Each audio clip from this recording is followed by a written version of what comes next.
আমি এখন অনুরোধ জানাবো শ্রী মনোরঞ্জন ব্যাপারীকে তার বক্তব্য প্রকাশ করার জন্য। মঞ্চে উপবিষ্ট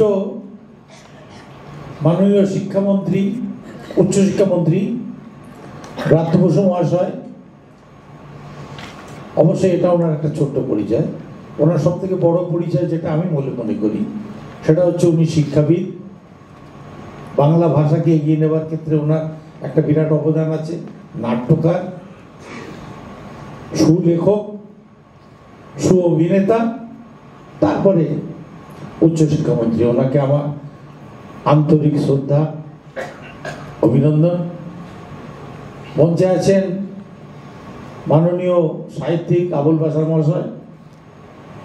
লেখালেখি শুরুতে যার কাছে আমি লেখার পাঠ নিতে যেতাম, তখন আমাকে আপনারা কেউ চিনতেন না, আমিও আপনাদের চিনতাম না, কিন্তু সেই সময় ওনার কাছে যেতাম, অসীম ধৈর্য সহকারে কি করে লিখতে হবে উনি আমাকে বলে দিতেন, বোঝাতেন একেবারে প্রথম পর্বে।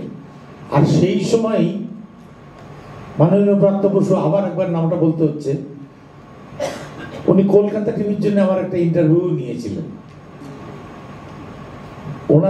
ওনাদের কারণে আপনাদের সঙ্গে পরিচিত হতে পারছি আজকে এত বড় একটা সম্মানীয় মঞ্চে, যেখানে সব ভাষাবিদরা বসে আছেন, ভাষার কারবারিরা বসে আছেন। সেইখানে আমাকে একটু জায়গা দেওয়া হয়েছে, মঞ্চে বসলাম। আর আমার দু কথা আপনারা শুনছেন, আমি বলতে পারছি, এই জন্য আমি ধন্য মনে করছি। মঞ্চে আরও যারা বিশিষ্ট মানুষরা বসে আছেন, প্রচিত গুপ্ত আছেন, মহারাজ আছেন, সবাইকে আমার আন্তরিক প্রণাম, শুভেচ্ছা, ভালোবাসা, অভিনন্দন। সাথে সাথে আপনাদের আজকের এই অনুষ্ঠানটার নাম ভাষা মেলা। বিভিন্ন ভাষা যে মেলবন্ধন, একটা ভাষার সঙ্গে আর একটা ভাষা, সম্ভবত সেটাই এখানে উদযাপন হতে যাচ্ছে। তো আমি তো বাংলা থেকে এসেছি, বাংলার মানুষ, বাংলাতে লিখি, বাংলাতে কথা বলি, আমি ইংরেজি জানি না। আপনাদের কিন্তু আমাকে একটা ধন্যবাদ জানানো দরকার, কারণ আমি ইংরেজি জানি না, তা সত্ত্বেও কিন্তু আমি ইংরেজি বলছি না, মোটেই বলার চেষ্টা করছি না, করি মাঝে মাঝে কথা, সেটা একটা বিশেষ সময়।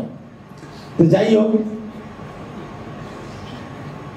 আমি তো আমার মতো করে বলবো, শিক্ষাবিদদের মতো তো বলতে পারবো না, কারণ কোনো বিদ্যালয়ে যাওয়ার সৌভাগ্য আমার তো হয়নি। আমি তো মাঠে ঘাটে থেকে ভাষাকে করিয়েছি, জ্ঞানকে করিয়েছি, যতটুকু পেয়েছি। সেই যেরকম ছেঁড়া বস্তা কাঁধে নিয়ে পথে পথে কাগজ কুড়িয়ে বেড়ায় একজন লোক, আমি সেই রকম আমার বস্তা কাঁধে নিয়ে পথে পথে ঘুরে বেরিয়েছি। আপনাদের মতো মানুষদের কাছ থেকে যেটা আহরণ করেছি, আবার সেটাই আপনাদের ফিরিয়ে দিচ্ছি। অর্থাৎ কিনা, এটা গঙ্গা জলে গঙ্গা পূজা।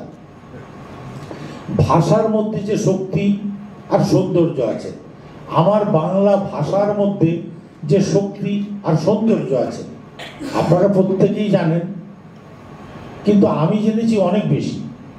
একটি মাত্র শব্দ, জিজিবিষা, এটি এখন বাংলাতে প্রচলিত, সংস্কৃত থেকে এসছে।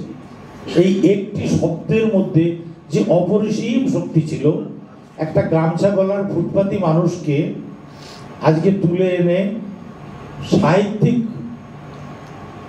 পদমর্যাদায় ভূষিত করছে। সাহিত্যের কারণে সে বিবিধ পুরস্কারও পাচ্ছে, শুধু একটি শব্দ, বাংলা শব্দ, সংস্কৃত থেকে এসছে।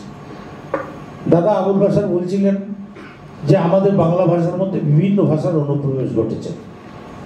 বাংলা ভাষা সেই কারণে সমৃদ্ধ হয়েছে, এটা ঠিক, আমরা মেনে নেব এই কথাটা।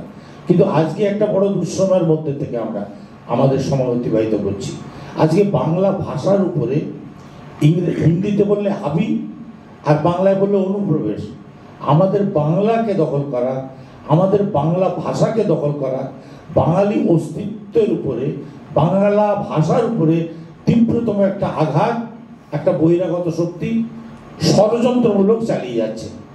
আজকে বাংলার বুকে, আমি বাঙালি, জানি না এই কথাটা এখানে বলা উচিত হবে কিনা, আপনাদের ভালো লাগবে কিনা, কিন্তু আমি তো আমার কথা বলবো। আমার কথা বলে বলেই তো এত দূর পার হয়ে আপনাদের কাছ পর্যন্ত এসে পৌঁছেছি। আমাদের বাংলাতে, আমি বাঙালি, বাংলা ভাষায় কথা বলবো, সেখানে আমাকে ধমকি সহ্য করতে হবে, বহিরাগতের কাছ থেকে। তারা আমাকে বলবে হিন্দিতে কথা বলো, হিন্দি রাষ্ট্রভাষা, হিন্দুস্তানে বাস করো তুমি। এই ধমকি আমাদের মানুষকে, বাঙালিকে খেতে হচ্ছে। এই দেশটার নাম হিন্দুস্তান নয়, মিথ্যা কথা।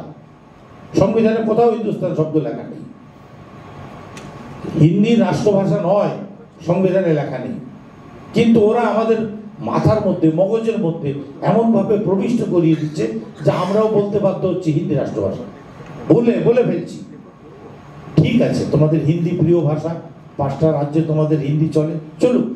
আমাদের বাংলাতে, আমাদের বাংলা ভাষায় আমরা কথা বলতে পারবো না? যাচ্ছি আমি বাংলাদেশ, এই পশ্চিমবঙ্গ থেকে বাংলায়, এক বাংলা থেকে আর এক বাংলায় যাচ্ছি, এয়ারপোর্টে, সেখানে আমাকে হিন্দিতে কথা বলতে হবে। এটা অনেকদিন আগের কথা।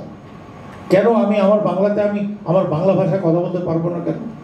আজকে বাঙালির সত্তা, অস্তিত্ব সংকটে আপনাদের ভাষা রক্ষা করবেন কি করে? আপনাদের সাহিত্য সংস্কৃতি রক্ষা করবেন কি করে যদি বাঙালিই না থাকে, বাংলা ভাষাটাই না থাকে? এটা অত্যন্ত ক্ষোভের ব্যাপার। এর জন্য আপনাদেরও প্রতিবাদে মুখর হওয়ার প্রয়োজন আছে বলে মনে করি আমি।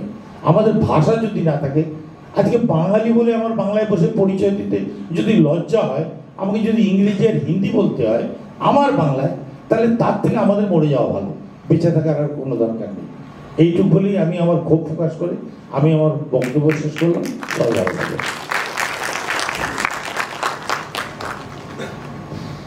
তার স্বকীয় ভঙ্গিমায় মনোরঞ্জন ব্যাপারী তার বক্তব্য রাখলেন।